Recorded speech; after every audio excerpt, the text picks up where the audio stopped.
La dama del cisne, de Carmen Torres Ripa, periodista y escritora que esta tarde nos acompaña en Me Importas Tú, una historia en la que se habla de la belleza, del arte, del coleccionismo.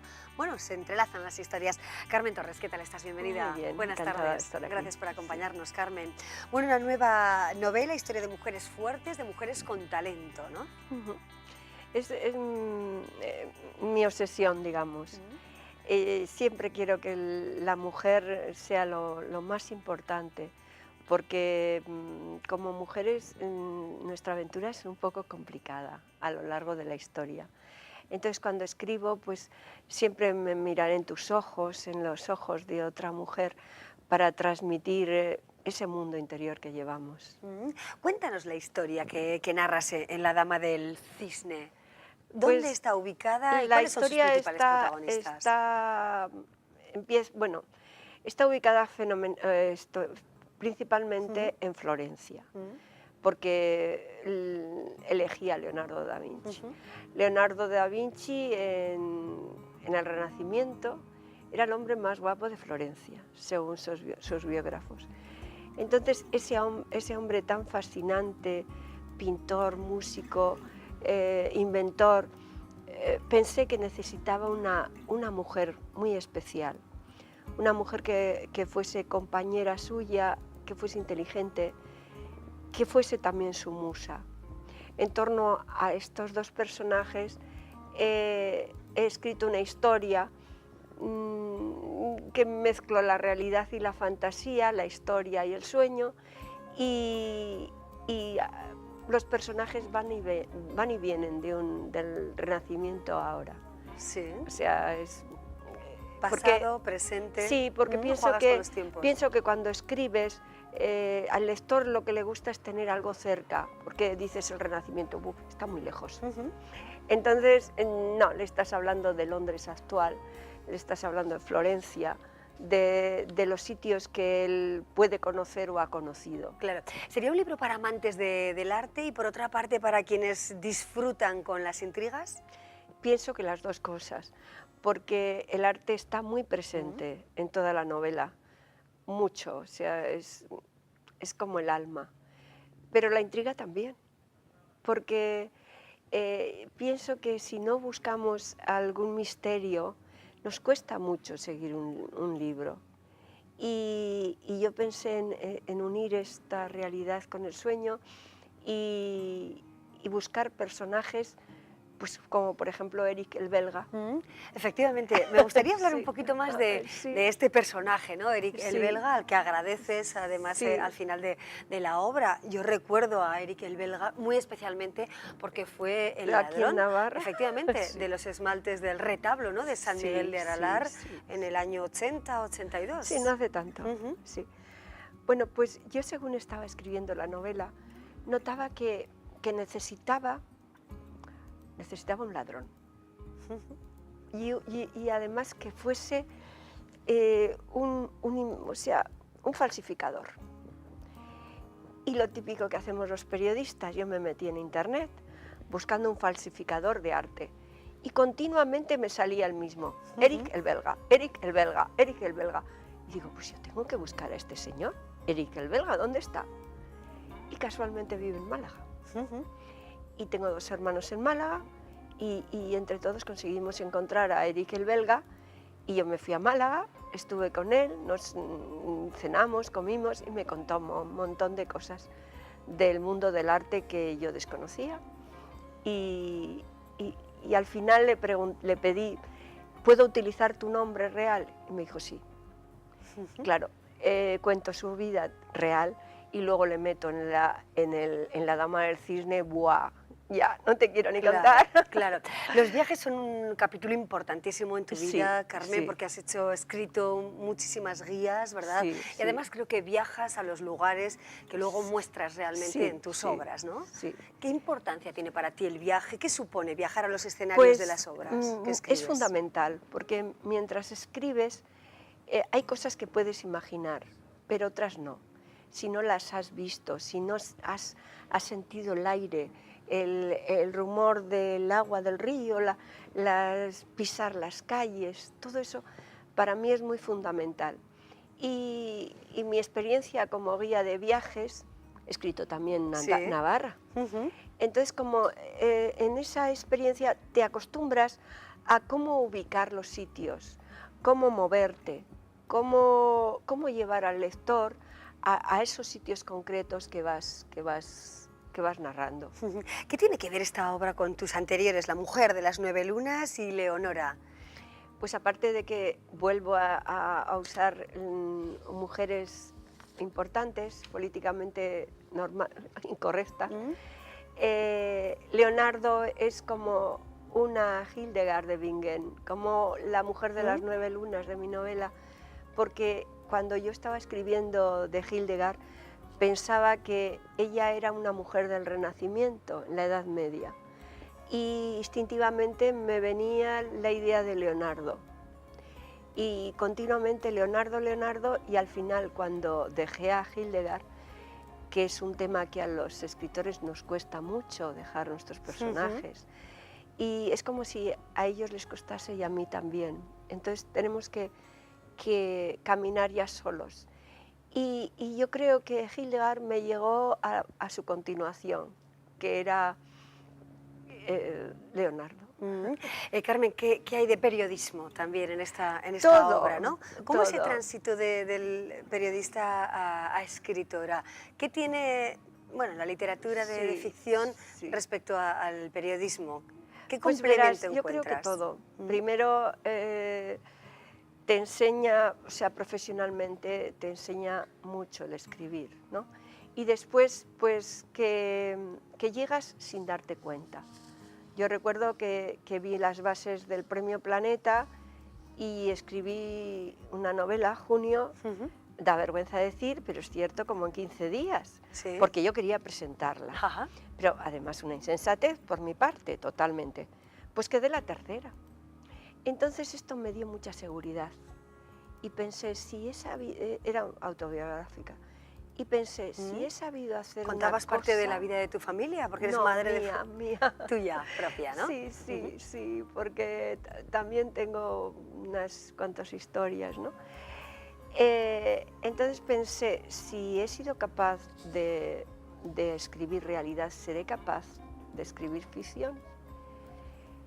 Así poco a poco llegué a Leonora y vi que a los periodistas, a ti ya verás si alguna vez se te ocurre, nos resulta mucho más fácil entrar en este salto al vacío que es la literatura, con mayúsculas, digamos. Y es como si escribieses un reportaje largo o tú hicieses ahora una entrevista sin que te corten, sin estar pendiente. Tenemos este tiempo, olvídate ya, se acabó. Sí. No, pues entonces empiezas a escribir y no te preocupas de lo que tardes, de lo largo que sea, y para mí eso, que estás acostumbrada a que te corten, eso me pareció fantástico. Carmen, ¿y qué hay de tu vida, ¿no? De tu trayectoria vital como madre de familia numerosa que eres, ¿verdad? Y mujer, bueno, pues que ha vivido capítulos complicados en tu existencia también, ¿verdad? Sí. Recordamos que falleció tu marido asesinado por ETA en el 78. Mi marido le asesinó ETA en el 78 y era periodista, y yo me quedé pues con 5 hijos, con 33 años, poco dinero, 11.000 pesetas, y luego un carnet de prensa. Y gracias al carnet de prensa, bueno, entre otras cosas estoy aquí contigo, y pude empezar a trabajar en el periódico entonces La Gaceta del Norte, y luego ya he escrito en muchísimos sitios, y de radio, televisión, todo. Y de repente empiezas a escribir novelas y te das cuenta que eso es lo que has querido desde pequeña. Bueno, pues un lienzo profanado, ahí parte más o menos esta historia, La Dama del Cisne, de nuestra invitada Carmen Torres Ripa. Carmen, muchísimas gracias, que sea un éxito también esta obra tan trabajada, marcada por las intrigas, por el arte y por la belleza y la mujer, ¿no? Que son bueno, pues claves importantes en tu trayectoria. Totalmente. Muchísimas gracias, Muchas Carmen. gracias. Hasta otra ocasión. Muchas gracias.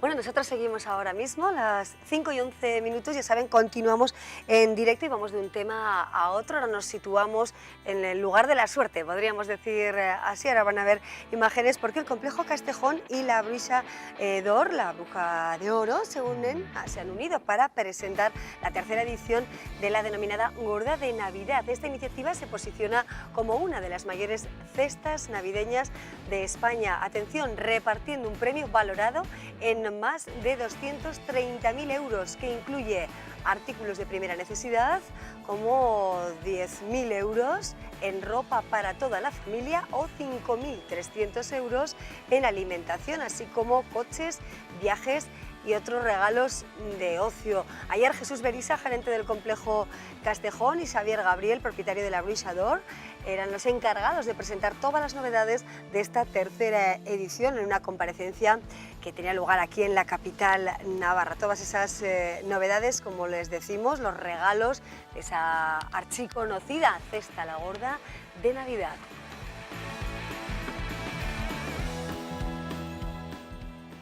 Bueno, la suerte, esperamos todavía a la Navidad. Hablamos de literatura con Carmen, que ha sido nuestra invitada, Carmen Torres, y también vamos a recordar los entresijos de otra obra. Ahora vamos a escuchar a Elisa Beni, periodista también y escritora. Peaje de Libertad es su obra, su última obra, que por cierto transcurre en cierta medida por la ribera de Navarra, muy especialmente en Tudela y en sus juzgados, en el Palacio de Justicia. Lo vemos. Yo soy una periodista que llevo 26 años haciendo periodismo desde que salí de la facultad aquí en Pamplona, que he disfrutado muchísimo haciendo periodismo todo este tiempo, que es algo que sigo llevando dentro, pero que desde muy pequeña llevaba dentro de mí el gusano de la literatura. Supone haber llegado profesionalmente a un sitio que sí supone una evolución profesional, porque es verdad que hacer información pura y dura es muy bonito durante muchos años, pero que hay un momento en que el cuerpo te va pidiendo, por ejemplo, hacer interpretación o explicarle un poco a la gente qué es lo que está sucediendo, y hay otro momento, otro paso, en el que quizá tú ya sientes que tu propia interpretación de las cosas puede tener peso para orientar la opinión o para que la gente de alguna manera entienda mejor las cosas. Yo nunca lo he vivido como un ejercicio, ni de hecho siento que tenga ningún poder, ¿no? Es verdad que si vas por la calle, que a mí me pasa mucho, y la gente te para y te dice, oye, pues gracias porque me siento representado en lo que dices, o porque alguien tiene que decir lo que pensamos mucha gente, etcétera, etcétera, pues oye, no deja de ser una gratificación profesional, porque lo es, ¿no? Pero en el fondo es una cosa que, a ver, yo sé que esto es un atópico, pero es verdad que lo que te produce es responsabilidad, porque de alguna manera sabes que estás entrando en el, digamos, en el chorro de opinión pública de una forma muy potente. Yo tengo unos recuerdos muy hermosos de esta tierra, muy hermosos. Primero porque yo no renuncio, nunca renuncio a la formación que recibí aquí, que me parece que fue muy buena, y también a la humana, ¿no? Y de hecho, yo antes se lo comentaba a un amigo, yo llegué aquí con 18 años y era una niña, y yo me fui con 23 años y creo que era una mujer más parecida a la que soy ahora, ¿no? Y eso se transformó en estas calles, ¿no? Y en unos años que eran muy difíciles, ¿eh? En unos años del 82 al 87, que eran unos años todavía muy duros, en general en el País Vasco, y en la sociedad navarra también lo sufrió, ¿no? Y sin embargo, pues bueno, cuando llegas aquí, ¿qué te pasa? Pues te pasa que de alguna manera, como con el libro me vuelve la niña, pues con venir a Pamplona me vuelve la joven que fue tan feliz aquí, ¿no? Y eso siempre está bien. Me parece muy bonita, sí me pareció que se come fenomenal, que la gente es una gente muy, no sé, como muy sana. Yo también me siento así, ¿no? Muy diferente una gente de otra, ¿no? En la novela aparece la Ribera, bueno, pues un tipo de persona, quizá la del norte un poco más cerrada, pero también es verdad que yo tengo amigos que hice aquí que ahora mismo voy a comer con una, ¿no? Es decir, que te perduran a través de los años, y eso es una cosa que no en todas partes sucede. Es verdad que el periodismo está pasando ahora una etapa difícil, y que a mí me desconcierta un poco, porque se parece poco al periodismo que yo viví cuando estaba en las redacciones, que digo, yo he pasado muchos años en las redacciones como redactora jefe, como directora, como editora, mucho tiempo, y es verdad que ha habido un estropicio en el periodismo, y que debiéramos de ser capaces de solventarlo, porque una sociedad democrática sana necesita un periodismo sano. Y ahí hay algo que chirría y que ha cambiado, y que yo creo que hablamos tanto de regeneración, por ejemplo, de los políticos, del sistema. Bueno, es que nosotros también debemos de reinventarnos. Esta profesión tiene una esencia. La esencia es que hay que contar historias verdaderas. Historias verdaderas que ayuden a la gente a formarse una idea del mundo para ser más libres y para poder tomar decisiones más libres. Y por lo tanto, eso estaba basado en los principios de la profesión que eran clarísimos y que ya no se respetan. El éxito es haber sido capaz de conseguir en esta vida hacer lo que quieres, vivir de lo que quieres y disfrutar con lo que quieres. Eso es el éxito.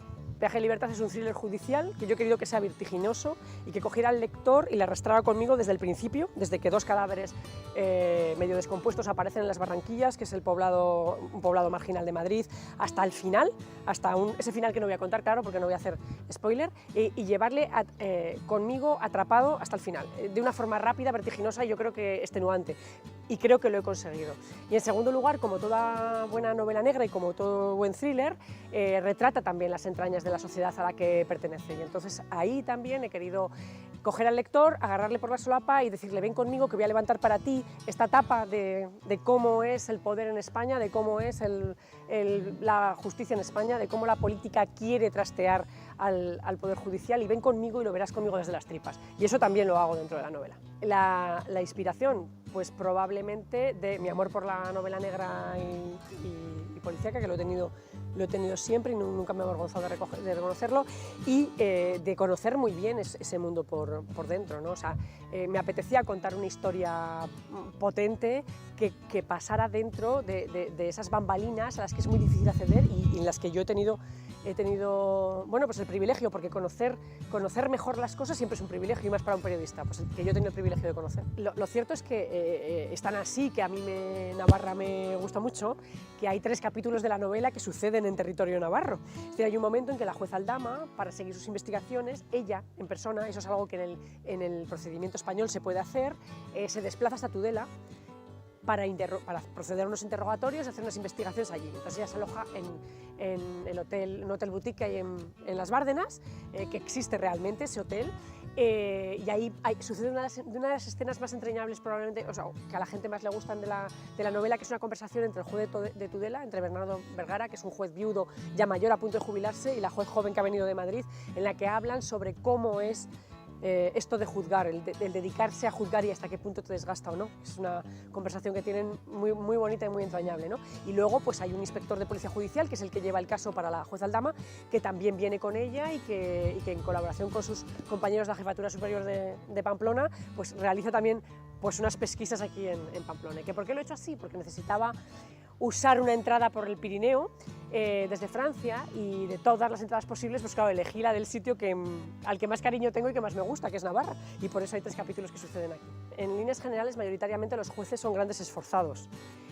Son personas que tienen un trabajo muy difícil, que psicológicamente es complicado, es para ellos muy doloroso, ¿no? Es psicológicamente complicado y tienen muy pocos medios, porque los políticos tampoco quieren darles más medios, entonces trabajan en jornadas muy largas y en cosas que son muy complicadas y que no son sencillas. El tema es cuando el poder judicial, la justicia se acerca al poder político y empieza a señalarles, oye, ¿qué pasa con tu financiación? Oye, ¿qué pasa con tus contrataciones? Oye, ¿dónde está este dinero? Oye, ¿qué has hecho con lo que los ciudadanos te han entregado? Entonces el poder político se siente molesto y es cuando intenta bueno, pues, toquitear lo que puede para lograr cierta impunidad, ¿no? Y eso es a lo que estamos asistiendo en muchos casos, eso es lo que hace crujir el sistema, eso es lo que hace que el sistema se manche. Periodista. Sin duda. Sin duda. Yo sí comparto con Camis y con otras personas que le han dicho que es la profesión más maravillosa del mundo, sí, lo es. Para mí sí. Bueno, pues ahí tenemos ese testimonio de la autora de Peaje de Libertad, Elisa Beni, que, bueno, pues como han escuchado ustedes, ha elegido parte de Navarra para su obra. Hablamos ahora de nuestra mente, de nuestro cerebro, nuestro espacio Mens Sana, que vuelve al programa hoy con el psicólogo clínico de la Fundación Argivide, Iñaki Lorea, que nos acompaña y nos va a hablar de una técnica, de una experiencia, de una práctica. Se denomina mindfulness. Ahora nos va a contar en qué consiste. Creo que algo tiene que ver con la meditación, ¿no? Iñaki, ¿qué tal estás? Bienvenido. Buenas tardes. Muy buenas tardes. Bueno, palabra en inglés, no sé si se puede traducir así claramente al castellano, mindfulness. Mindfulness es un neologismo, ¿sí? Es un neologismo inglés que es una traducción de un idioma hindú, ¿no? Que es el Pali, y traduce una palabra que es sati, que quiere decir conciencia y atención. De alguna manera la traducción de este neologismo inglés al castellano tiende a traducirse como atención plena o conciencia plena. ¿Y qué es exactamente? Mindfulness fundamentalmente es una práctica mental que lo que hace es provocar el ejercicio de centrar la mente en la consciencia de lo que está pasando en el momento presente, ¿no? Si te fijas, nuestra mente, que es una capacidad de la Sí, mente, es una sí. propiedad de la mente, tiende a planificar, a estar centrada en el mañana, a pensar en lo que pasó Sí, ayer, sí. ¿no? Esto nos da muchas ventajas, Sí. ¿no? Porque nos permite resolver problemas o anticiparnos, pero a veces también puede convertirse en una pequeña trampa, ¿no? Porque nos obliga o nos empuja a estar pendientes de lo que va a pasar mañana, sufriendo por lo que puede pasar mañana, en vez de estar centrados en lo que pasa en el día de hoy. Claro. De tal manera que esta práctica, digamos, que ejercita la capacidad de la mente de estar centrada en lo que pasa en el momento presente. ¿Y qué ventajas tiene realmente vivir con plenitud el momento presente? ¿Qué ventajas tiene a largo plazo, a corto o largo plazo? Bueno, una de las principales aplicaciones de estas prácticas en el ámbito clínico, porque esto se ha empezado a importar o a emplear en el ámbito clínico, en el ámbito, por ejemplo, del Estado español en los últimos 20 años Sí. o así, ¿no? Tiene que ver con el tratamiento de los trastornos de ansiedad, los trastornos depresivos, también algunos síntomas de dolor asociados, por ejemplo, a la artritis o a la fibromialgia o al dolor de espalda, ¿no? Se ha comprobado que mejoran con el empleo regular de este tipo de prácticas. Sí. ¿Y de dónde proviene, no? ¿Qué tradición milenaria avala esta práctica actual en Occidente?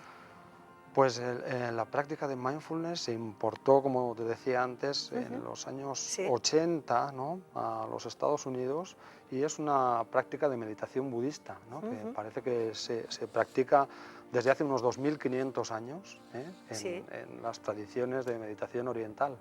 Claro. ¿Sería una técnica de autoayuda? ¿Sería correcto?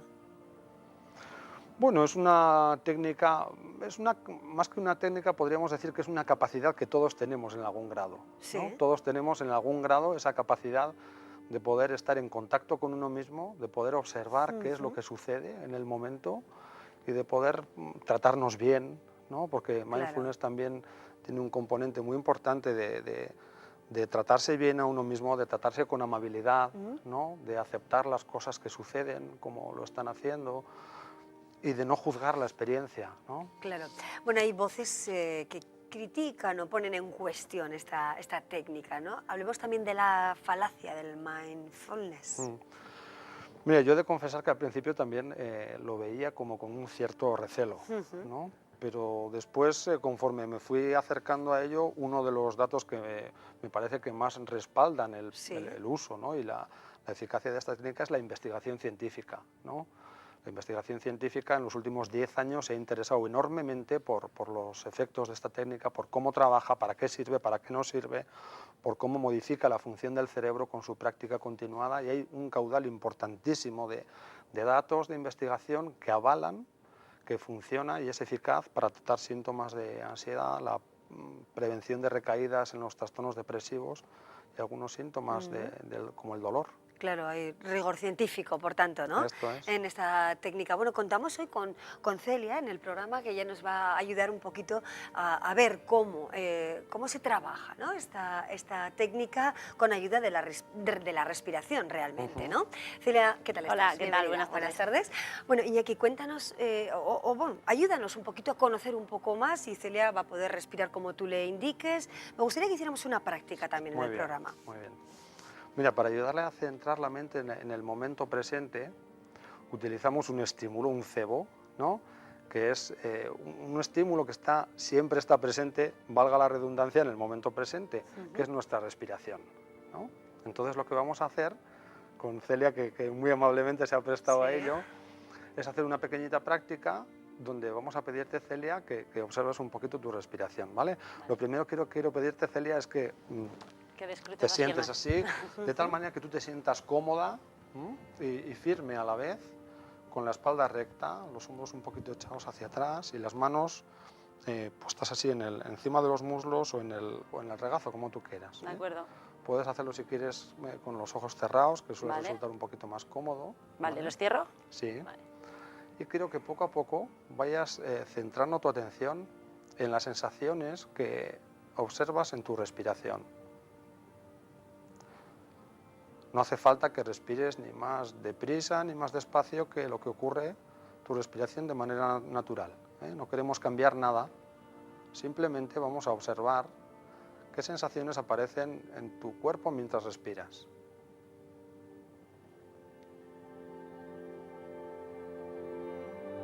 Puedes empezar a observar, a centrar tu mente en las sensaciones de la nariz, observando cómo el aire entra y sale suavemente por las fosas nasales y con la mente abierta a las sensaciones que observes, captar qué sensaciones aparecen en tu nariz.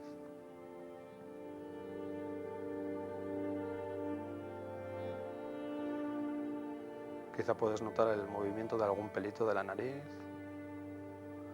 Cualquier sensación que aparezca está bien.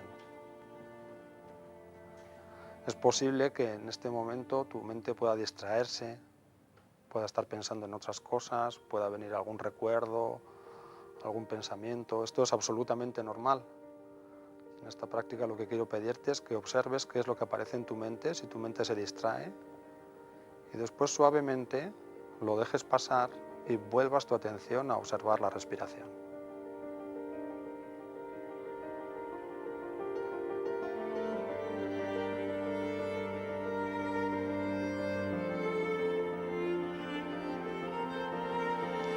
Muy bien, bueno, pues vamos a ir terminando ya este breve ejercicio y cuando estés preparada puedes ir abriendo suavemente los ojos y volviendo a tomar contacto con el estudio. Bueno, pues Muy bien, es muchas gracias. la práctica, ¿no? Celia, ¿qué sensaciones has tenido? Por momentos sí que te vienen cosas, pues tu hermana, tú, ¿no? O sea, problemas, tal, sí que se me pasaban por la cabeza, pero la verdad que cuando te parabas a pensar en la respiración es como que notas que estás vivo. La verdad que bien, Esto yo me es. sentía bien. Sí. Te Ya abstraes sé. un poquito de la realidad, ¿no? De los problemas cotidianos. Bueno, o si aparecen, Sí. como decíamos, se trata Sí. de observarlos. Ujú. Esto es lo que está viniendo a mi mente en este momento, pero soy capaz de observarlo y después dejarlo pasar, o esto es el ejercicio, ¿no? Sí. Lo dejo pasar y vuelvo a centrarme en la respiración. La observación de la respiración es un ejercicio muy frecuente, no el único, pero muy frecuente que está presente en casi todas las prácticas de mindfulness.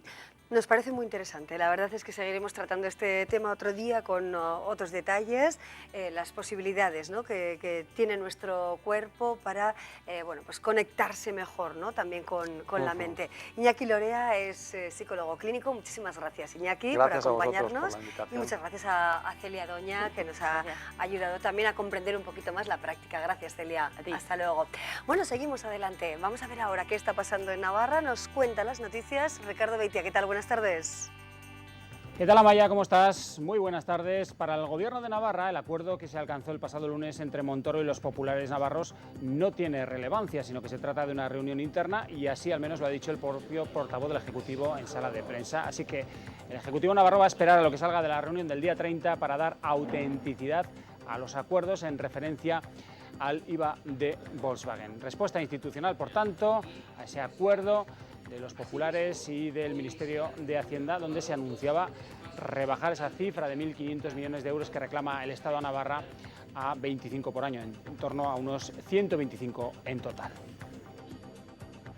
Y el ministro Montoro no ha precisado hoy en el Congreso de los Diputados en qué recursos está pensando cuando ha dicho que se piensa en retirar algunos de ellos. Eso sí, también ha tenido respuesta del Gobierno que escucharemos a partir de las 8:30 en la segunda edición de las noticias. El Ejecutivo que hoy ha anunciado las cifras del primer semestre del año en la Corporación Pública Empresarial de Navarra, que arroja resultados en positivo, 2,2 millones de euros tras la puesta en marcha del segundo plan de reordenación en mayo de 2013.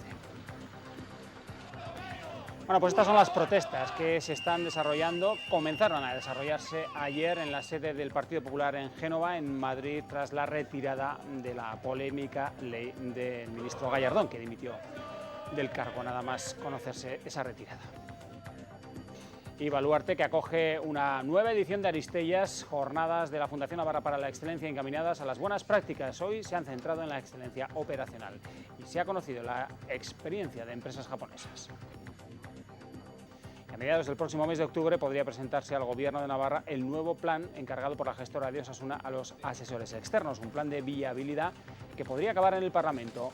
Mientras la contratación de los asesores ha roto definitivamente a la gestora, el presidente, que rechazó ese gasto, que supone, según sus palabras, unos 80.000 euros a las arcas del club, no garantiza que vaya a finalizar el mandato en diciembre al frente de la comisión.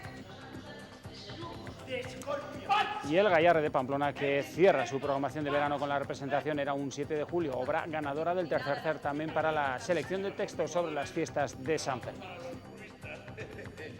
Hoy ha habido un pase gráfico para la prensa que hemos grabado para ofrecer ese pase a partir de las 8:30 en la segunda edición. Nada más, Amaya, que pases una feliz tarde.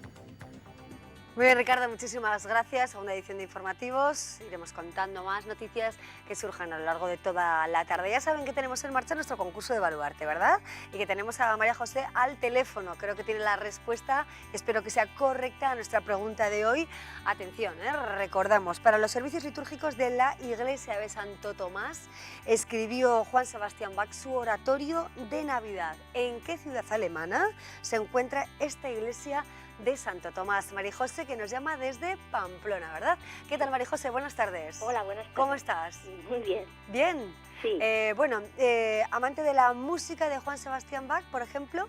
Sí, y en particular en general de toda la música clásica. Sí. Bueno, Oratorio de Navidad es una obra que llega a Baluarte el 16 de diciembre, pero preguntábamos en qué ciudad alemana se encuentra esta iglesia de Santo Tomás. ¿Sabes exactamente en qué ciudad, María José? Sí, en Leipzig, Alemania. Efectivamente, pues en esa ciudad, en Leipzig, está esta iglesia de Santo Tomás. Así que, María José, podrás acudir a ese espectáculo con otra persona gracias a Baluarte. Así que enhorabuena y que lo disfrutes muchísimo, ¿de acuerdo? Muy bien, muchas gracias. Gracias, María José, Venga, por adiós. acompañarnos. Muchas Adiós, gracias. adiós. Bueno, les doy ese detalle, el oratorio de Navidad, que lo tendremos aquí en Baluarte el 16 de diciembre, antes de las Navidades. Bueno, y esta noche tenemos un programa que nos va a llevar a ver los entresijos del vino, de la vendimia. Tenemos Agronavarra, nuestro compañero Carlos Merino nos da más pistas del contenido de ese programa de esta noche.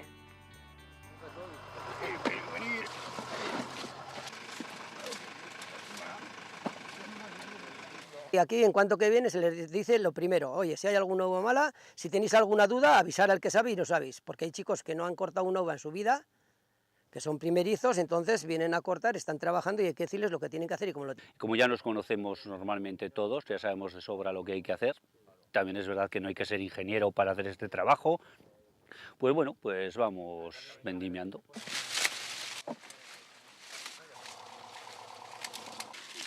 Están chiquitas. El vendimiar a mano estaba ya totalmente olvidado. Las nuevas técnicas con las vendimiadoras mecánicas, pues esto ya estaba un poco olvidado. Entonces la gente joven no sabe hacer esto. Los tiempos cambian, eso está claro. Ahora nosotros estamos haciendo en este depósito elaboraciones que se pueden parecer a las que se hacían hace 50 o 60 años. Pero ha cambiado todo. Ha cambiado el control de todos los parámetros, que ahora lo tenemos a toda nuestra disposición. Cuanto antes era echar la uva al cubo y cuando terminaba de fermentar, cuando ya dejaba de hervir, que decían los viejos, ya estaba hecho, ¿no? Pasado y presente de la vendimia, del mundo del vino, nos contará esta noche algo más Carlos Merino con todos sus protagonistas a partir de las 9:30 en Agronavarra. Por nuestra parte es todo. Mañana les invito a que nos acompañen en el programa. Vendrá la exministra socialista Carmen Alboc. Nos presentará su último libro. Espero que nos acompañen. Hasta pronto. Adiós.